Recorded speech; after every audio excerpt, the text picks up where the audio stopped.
So many sad news all over the world, but it seemed like the one happening in the US is gaining more traction than the one happening all around the world. All right, so let's get right into this tragedy that struck like 2 weeks ago off the coast of Greece.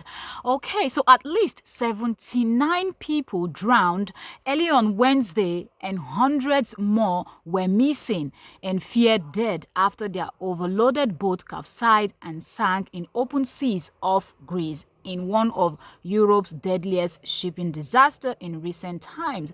All right, so a boat coming from Syria carrying a whole lots and lots of people, as you can see, overloaded, was actually going all the way from Syria to Europe, and off the coast of Greece the boat capsized. But so many news is out. Some persons were saying, well, let's blame the Greek coast guards for not doing their job. They were just acting like, they didn't see or they didn't know something was going on. But there is more to this story than what the media is actually telling. So allegedly, what actually happened from some of the findings, words on the streets, is that when this boat got into the Mediterranean Sea, getting close to Greece and all of that, a fight ensued on the boat.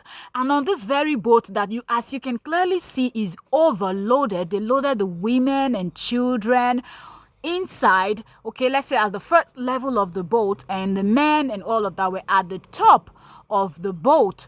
So when they got to the Greek waters, a fight ensued where they were holding knives and they were fighting and injuring each other. And if you know anything, a place that you want to fight is not definitely on a boat, okay, a moving boat on the water. So many stuffs are actually going on, and I feel like the main thing that people should be talking about is being ignored, and accusations, pointing fingers at the Greek government and the Greek coast guards not doing what they're supposed to do. Thousands and thousands of boats get into this Greek water or the European waters every single day. Can they keep up? They have so many other things that they also have to do with. For example, country like Greece dealing constantly with Turkey, that Turkey is constantly poking them. So there's so many stuff that the coast guards and all of that have to do. So blaming the coast guard, I don't think that's a smart one. First of all, why don't we go back and think about why are all these people running away from their countries, talking about poverty, talking about war, and there's nothing the world can do about this stuff.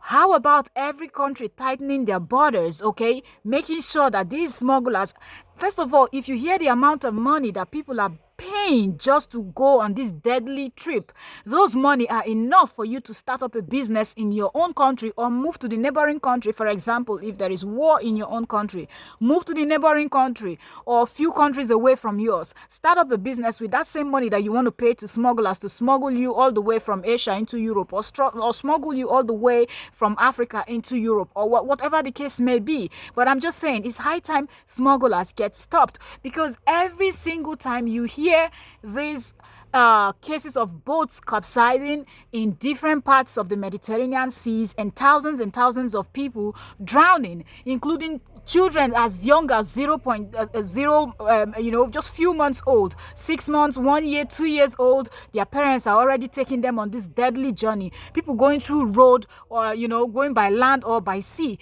It is a deadly mission that a lot of them never gets to their destination, and their families back home doesn't even know what has happened to their loved ones, because most of the time their bodies will not be found.